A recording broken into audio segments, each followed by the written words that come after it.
ಅದ್ಯಾರು ಎಂಟಿ ಪೋಸ್ಟ್ಗೆ ಇದ್ದಾರೆ ಅಂತ ಹೇಳ್ದೆ ತಾನೆ. ಮೊದ್ಲು ಅವ್ರ ರೆಸ್ಯೂಮ್ ಕಳ್ಸು. ಎಷ್ಟೆಲ್ಲ ಹೇಳ್ಬೇಕು ನಿಂಗೆ? ಅಯ್ಯೋ ಮೇಡಮ್ ಸಾರಿ, ಮರ್ತೇ ಬಿಟ್ಟೆ. ಹಾ, ಮರಿತ್ಯಾ. ಇದೇ ತರ ಮರ್ತು ಬೀದಿಗೆ ತಂದು ನಿಲ್ಲಿಸ್ತೀಯ ನೀನು. ಆ ಕೆಲ್ಸ ಕೊಡಿಸ್ಬೇಕಾ ಬೇಡ್ವಾ? ಬೇಕು ಮೇಡಮ್, ಬೇಕೇ ಬೇಕು.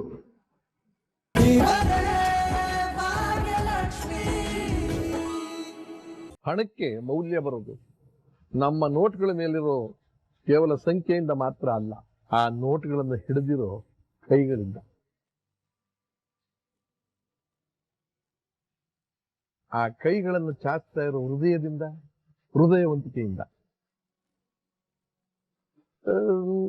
ನನ್ನಂತವರು 25 ಲಕ್ಷ ಡೊನೇಟ್ ಮಾಡಿದ್ರೆ ಅದೇನು ದೊಡ್ಡ ವಿಷಯ ಆಗೋದಿಲ್ಲ. ಅದೇ ಹೇಳದ್ನಲ್ಲ, ಹೊಟ್ಟೆ ತುಂಬಿರೋರು ನಾವೆಲ್ಲ, ಗಳಿಸಿ ಉಳಿದಿದ್ರಲ್ಲಿ ದಾನ ಅಂತ ಕೊಡೋರು ನಾವು. ಆದ್ರೆ ಭಾಗ್ಯ ಹಾಗಲ್ಲ. ಅವಳಿಗೆ ಅವಳದೇ ಆದಂತ 108 ಸಮಸ್ಯೆಗಳಿದ್ದಾವೆ. ಅವಳು ಕೊಟ್ಟಿರೋ 25 ಲಕ್ಷ ಡೊನೇಷನ್ ನಿಂದ ಅವಳು ಸುಮಾರು ಸಮಸ್ಯೆಗಳನ್ನ ಒಂದೇ ದಿನದಲ್ಲಿ ಬಗೆಹರಿಸ್ಕೋಬಹುದಾಗಿತ್ತು. ಆದ್ರೆ ಅವಳು ಹಾಗೆ ಮಾಡ್ಲಿಲ್ಲ.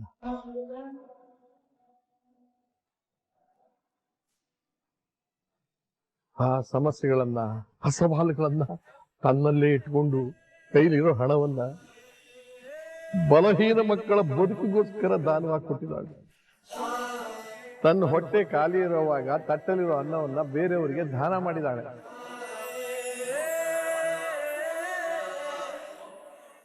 ಹಾಗಾಗಿ ಅವಳು ಕೊಟ್ಟಿರೋ 25 ಲಕ್ಷ ರೂಪಾಯಿ 25 ಕೋಟಿಗಿಂತ ಹೆಚ್ಚು.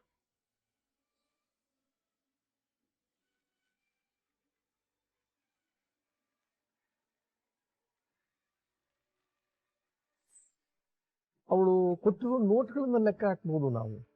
ಆದ್ರೆ ಅವಳ ಒಳ್ಳೆತನವನ್ನ, ಹೃದಯವಂತಿಕೆಯನ್ನ, ತ್ಯಾಗವನ್ನ ಲೆಕ್ಕ ಹಾಕೋದಕ್ಕೆ ಸಾಧ್ಯ ಇಲ್ಲ. ಅದನ್ನು ತೂಕ ಮಾಡೋದಕ್ಕೆ ನಮ್ಮ ಹತ್ರ ಅದಕ್ಕೆ ಬೇಕಾದ ತಕಡಿನೂ ಇಲ್ಲ. ಬೆಲೆನೇ ಕಟ್ಟಕ್ಕಾಗದೆ ಇರೋ ಸಂಪತ್ತು. ಪಾತ್ರೆಯೊಳಗಿರೋ ನೀರನ್ನ ಯಾವುದಕ್ಕೂ ಬೇಕಾದ್ರೂ ಬಳಸ್ಕೋಬಹುದು. ಪಾತ್ರೆ ತೊಳೆಯೋದಿಕ್ಕೆ, ಸ್ನಾನ ಮಾಡೋದಕ್ಕೆ, ಗಿಡಕ್ಕೆ ಹಾಕೋದಕ್ಕೆ, ಅದು ಯಾವುದಕ್ಕೂ ಬೇಕಾದ್ರೂ ಬಳಸ್ಕೋಬಹುದು. ಯಾಕೆ ಹೇಳಿ? ಅದು ನೀರು. ಆ ಭಗವಂತನ ಪಾದಕ್ಕೆ ಹಚ್ಚಿದ ಒಂದೇ ಒಂದು ತುಳಸಿ ದಳನ ನೀರಿಗೆ ಹಾಕಿದ್ರೆ ಆ ನೀರು ನೀರಾಗಿ ಉಳಿಯೋದಿಲ್ಲ, ತೀರ್ಥ ಅನ್ಸ್ಕೊಳುತ್ತೆ. ಆ ನೀರನ್ನ ತೀರ್ಥ ಮಾಡೋ ಶಕ್ತಿ ಆ ತುಳಸಿ ದಳಕ್ಕಿದೆ. ನಮ್ಮ ಭಾಗ್ಯ ತುಳಸಿ ಅಂತ.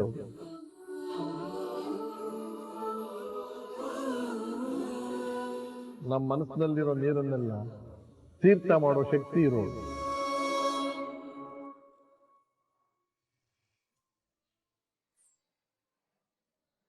ಹಾಗಾಗಿ ಈ ಸನ್ಮಾನದಿಂದ ನಾವೇನು ಅವಳಿಗೆ ಕೊಡ್ತಾ ಇಲ್ಲ. ಭಾಗ್ಯಾಳಂತ ವ್ಯಕ್ತಿತ್ವ ಇರೋರಿಗೆ ಸನ್ಮಾನ ಮಾಡಿದ್ರೆ ನಮ್ಮ ಸಂಸ್ಥೆ ಗೌರವ ಹೆಚ್ಚಾಗುತ್ತೆ.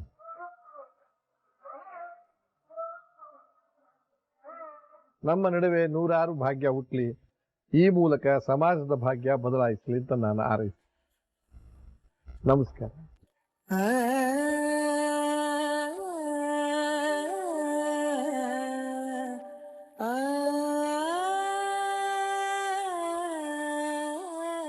ಇವಳಿಗೆ ಸನ್ಮಾನ ಬೇರೆ ಕೇಡು.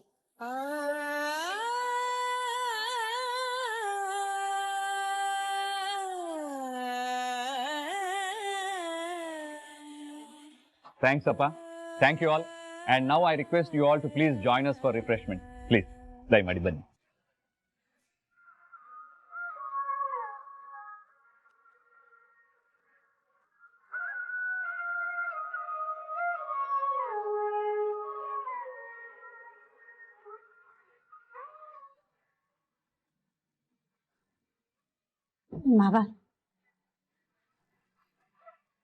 ಮಾವ ಒಂದ್ ನಿಮಿಷ.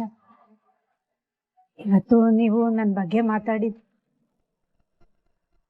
ಅಲ್ಲ ನಿಂತ್ಕೊಂಡು ನಾನು ಆಡಿದ ಒಂದೊಂದು ಮಾತು ನಾನು ನಿನ್ನ ಮೇಲೆ ಇಟ್ಕೊಂಡಿರ್ತಕ್ಕಂಥ ಗೌರವ ಮತ್ತು ನಂಬಿಕೆಯನ್ನು ತೋರಿಸುತ್ತೆ. ಆದ್ರೆ ನೀನು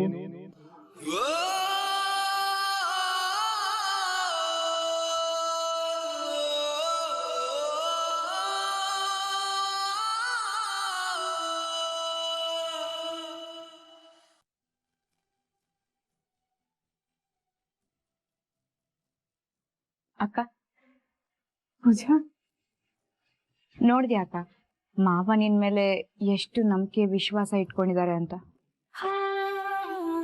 ಆದ್ರೆ ನೀನ್ ಅವರಿಂದಾನೇ ಇಷ್ಟು ದೊಡ್ಡ ವಿಷಯನ ಮುಚ್ಚಿಟ್ಬಿಟ್ಟೆ ಅಲ್ವಾ ಅಕ್ಕ? ಯಾಕಕ್ಕ ಈ ತರ ಮಾಡ್ದೆ? ನೀನ್ ಹೀಗ್ ಮಾಡ್ತೀಯ ಅಂತ ನಾನು ಅನ್ಕೊಂಡೇ ಇರ್ಲಿಲ್ಲ.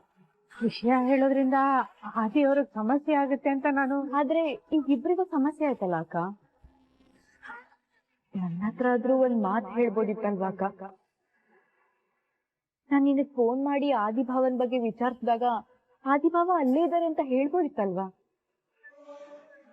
ನನ್ನ ಹತ್ರ ವಿಷಯ ಮುಚ್ಚಿಡೋ ಅಗತ್ಯ ಇತ್ತ ಅಕ್ಕ?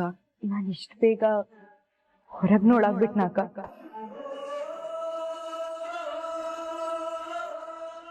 ಪೂಜಾ, ದಯವಿಟ್ಟು ಹೀಗೆಲ್ಲ ಮಾತಾಡ್ಬೇಡ ಕಣೆ, ಮನ್ಸಿಗೆ ತುಂಬಾನೇ ನೋವಾಗುತ್ತೆ. ನೋಡು, ಈ ವಿಷಯನ ನಿಮ್ಮೆಲ್ಲರಿಂದ ಮುಚ್ಚಿಡ್ಬೇಕು ಅನ್ನೋ ಯಾವ ಉದ್ದೇಶನೂ ನನ್ಗಿರ್ಲಿಲ್ಲ. ಹಾಗಂತ ಹೇಳೋ ಪರಿಸ್ಥಿತಿಲೂ ನಾನಿರ್ಲಿಲ್ಲ. ಯಾವಾಗ್ಲೂ ಎಲ್ಲ ವಿಷಯದಲ್ಲೂ ಪರ್ಫೆಕ್ಟ್ ಆಗಿರೋಳು ನೀನು ಈ ವಿಷಯದಲ್ಲಿ ಹೆಂಗಕ್ಕ ಇಡುಬಿಟ್ಟೆ? ನಿನಗ್ ನೆನ್ಪಿದ್ಯಾ, ನೀನ್ ಯಾವಾಗ್ಲೂ ಒಂದ್ ಮಾತು ಹೇಳ್ತಾ ಇದ್ದೆ, ಯಾವ ವಿಷಯನ ನನ್ನ ಹತ್ರ ಮುಚ್ಚಿಡ್ಬೇಡ ಪೂಜಾ, ಅದ್ ಏನೇ ಆಗಿದ್ರು ನನ್ನ ಹತ್ರ ಹೇಳ್ಕೊ ಅಂತ. ಆದ್ರೆ ಪೂಜಾ, ನೀನಾದ್ರೂ ನನ್ನ ದಯವಿಟ್ಟು ಅರ್ಥ ಮಾಡ್ಕೊ. ನನ್ ಯಾವ್ದು ಪೂಜಾ, ಬಂದೆ ಭಾವ. ಅಕ್ಕ, ಆಮೇಲೆ ಸಿಗ್ತೀನಿ, ಭಾವ ಕೂಗ್ತಿದ್ದಾರೆ. ಅಲ್ವೇ ಪೂಜಾ, ಒಂದ್ ನಿಮಿಷ. ಪೂಜಾ,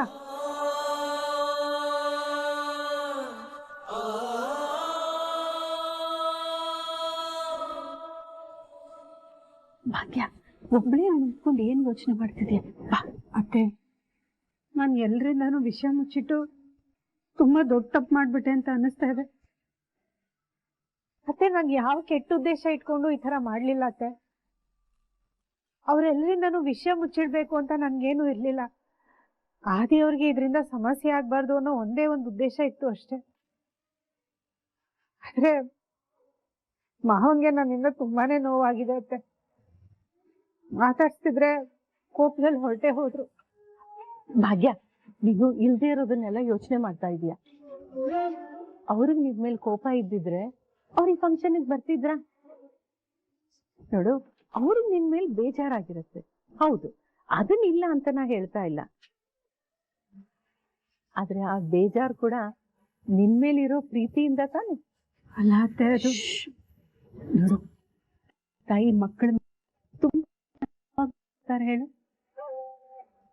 ಅಪ್ಪ ಅಮ್ಮಂದ್ರು ಮಕ್ಕಳ ಮೇಲೆ ಇಟ್ಟಿರೋ ನಂಬಿಕೆ ಮುರಿದಾಗ ಬೇಜಾರ್ ಮಾಡ್ಕೋತಾರೆ. ಆವಾಗ ಕೋಪನೂ ಬರುತ್ತೆ, ಬೈಲು ಬೈಬಹುದು, ಒಂದೆರಡು ಏಟು ಹೊಡಿಬಹುದು. ಹಾಗಂತ ಕಾಮತ್ತವರು ನಿನ್ಗೊಂದೆರಡು ಏಟು ಹೊಡೆದಿಲ್ಲ ತಾನೆ? ಇಲ್ಲಿ ನೋಡೋಣ ತಿರುಗು, ಎಲ್ಲರೂ ಊದ್ಕೊಂಡಿದೀಯ ಅಂತ.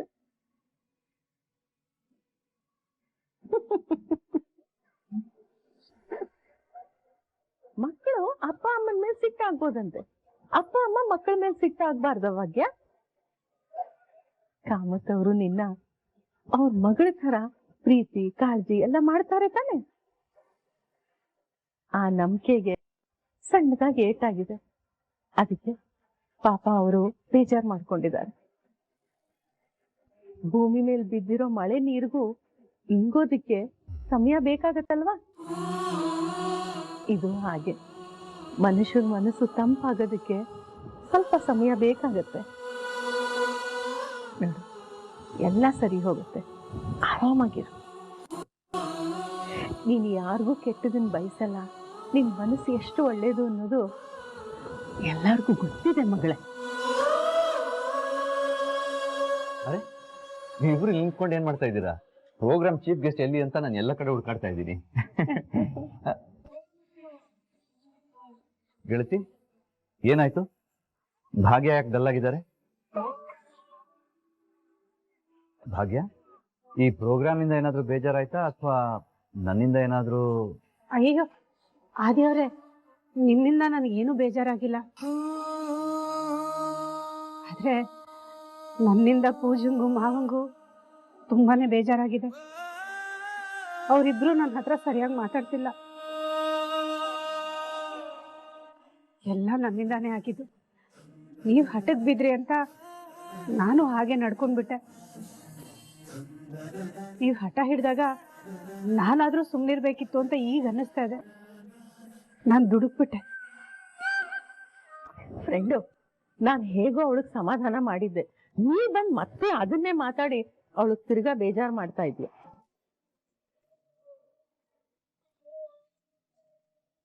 ಸಾರಿ ಭಾಗ್ಯ, ಬಟ್ ನಿನ್ನೆವರೆಗೂ ಅಪ್ಪ ನನ್ನ ಹತ್ರನೂ ಸರಿಯಾಗಿ ಮಾತಾಡ್ತಾ ಇರ್ಲಿಲ್ಲ. ನೀವೇನು ಅಂತ ಅಪ್ಪಂಗೆ ಚೆನ್ನಾಗಿ ಗೊತ್ತು. ಟೈಮ್ ಹೀಲ್ಸ್ ಎವ್ರಿಥಿಂಗ್ ಅಂತ ಹೇಳ್ತಾರಲ್ಲ, ಸ್ವಲ್ಪ ಸಮಯ ಕೊಡೋಣ, ಎಲ್ಲ ಸರಿ ಹೋಗುತ್ತೆ. ನಾನು ತುಂಬಾ ಸಲ ಟ್ರೈ ಮಾಡಿದ್ಮೇಲೆ ಅಪ್ಪ ನನ್ನ ಹತ್ರ ಸ್ವಲ್ಪ ಮಾತಾಡ್ತಾ ಇದ್ದಾರೆ.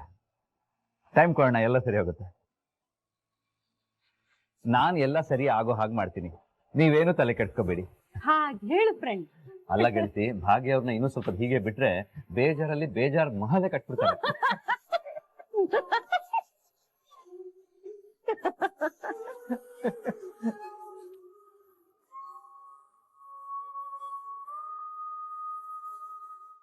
ಆದಿ ಸರ್, ನಿಮ್ಗೆ ಹೇಗೆ ಥ್ಯಾಂಕ್ಸ್ ಹೇಳ್ಬೇಕೋ ಗೊತ್ತಾಗ್ತಾ ಇಲ್ಲ. ಫಂಡ್ಸ್ ಬಂದಿರೋದು ನಮಗೆಲ್ಲ ತುಂಬಾ ಸಂತೋಷ ಆಗಿದೆ. ಥ್ಯಾಂಕ್ಸ್ ಎಲ್ಲ ಏನು ಹೇಳಕ್ ಹೋಗ್ಬೇಡಿ. ಏನೇ ಹೇಳೋದಿದ್ರು ಭಾಗ್ಯ ಅವ್ರಿಗೆ ಹೇಳಿ, ಅವ್ರು ಮಾಡಿರೋ ಡೊನೇಷನ್ ಇದು. ಹಾಗೆ ಆ ದುಡ್ಡನ್ನ ಸರಿಯಾಗಿ ಬಳಸ್ಕೊಳ್ಳೋದು ಈಗ ನಮ್ ಜವಾಬ್ದಾರಿ ಆಗಿದೆ. ಹೌದು ಆದಿ ಸರ್, ಆದ್ರೆ ಏನಾಯ್ತು? ಫಂಡ್ಸ್ ಎಲ್ಲ ಸರಿಯಾಗಿ ತಲುಪಿದೆ ತಾನೆ? ಫಂಡ್ಸ್ ಎಲ್ಲ ಏನು ತೊಂದರೆ ಇಲ್ಲ ಸರ್. ಫಂಡ್ಸ್ ಅಲ್ವಾ? ಹಾಗಿದ್ರೆ ಮತ್ತಿನ್ನೇನು? ಅದೇ ಸರ್, ನಮ್ಮ ಹತ್ರ ಫಂಡ್ಸ್ ಏನೋ ಇದೆ, ಆದ್ರೆ ಅದನ್ನೆಲ್ಲ ಸರಿಯಾಗಿ ಯುಟಿಲೈಸ್ ಮಾಡಕ್ಕೆ, ಮ್ಯಾನೇಜ್ ಮಾಡಕ್ಕೆ ಯಾರು ಇಲ್ದಂಗ ಆಗಿದೆ ಸರ್. ಹೌದು ಸರ್, ಸಂದೇಶ ಇರ್ಬೇಕಾದ್ರೆ ಹೇಗೋ ನಡ್ಕೊಂಡು ಹೋಗ್ತಾ ಇತ್ತು. ಆದ್ರೆ ಅವ್ರ ಕಂಪ್ನಿ ಬಿಟ್ಟ ಮೇಲೆ ನಮ್ಮ ಎನ್ ಜಿ ಒನ ಮ್ಯಾನೇಜ್ ಮಾಡೋಕೆ, ಜವಾಬ್ದಾರಿ ತಗೊಳ್ಳೋಕೆ ಯಾರು ಇಲ್ದಂಗಾಗಿದೆ ಸರ್. ನಮ್ಗೆಲ್ಲ ಅದೇ ಚಿಂತೆ ಸರ್. ಆದಿ ಸರ್, ಕೆಲಸ ಮಾಡೋದಕ್ಕೆ ನಾವೆಲ್ಲರೂ ರೆಡಿ ಇದ್ದೀವಿ, ಆದ್ರೆ ಯಾವ ದಾರಿನಲ್ಲಿ ಸಾಗ್ಬೇಕು ಅಂತ ಹೇಳೋರೇ ಇಲ್ಲ ಸರ್.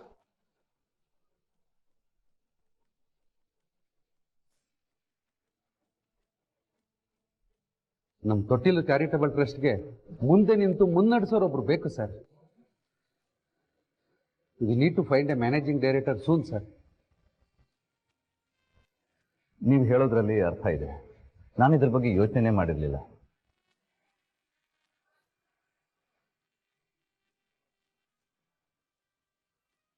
ಯಾರಾದ್ರೂ ರೈಟ್ ಪರ್ಸನ್ನ ಚೂಸ್ ಮಾಡಬೇಕು. ಆ ರೈಟ್ ಪರ್ಸನ್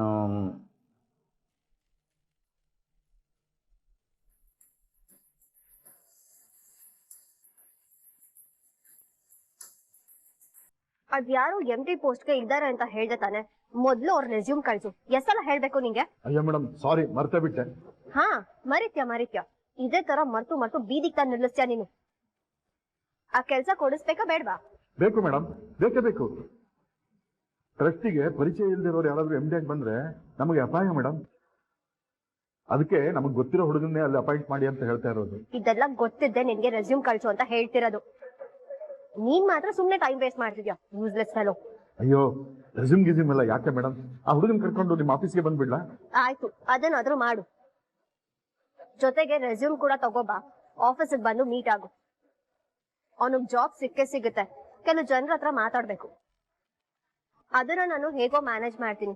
ನೀನ್ ಆದಷ್ಟು ಬೇಗ ಅವನ್ನ ಕರ್ಕೊಂಡು ರೆಸ್ಯೂಮ್ ತಗೊಂಡ್ ಬಾ. ಸರಿ ಮೇಡಮ್, ಕರ್ಕೊಬನ್ನಿ.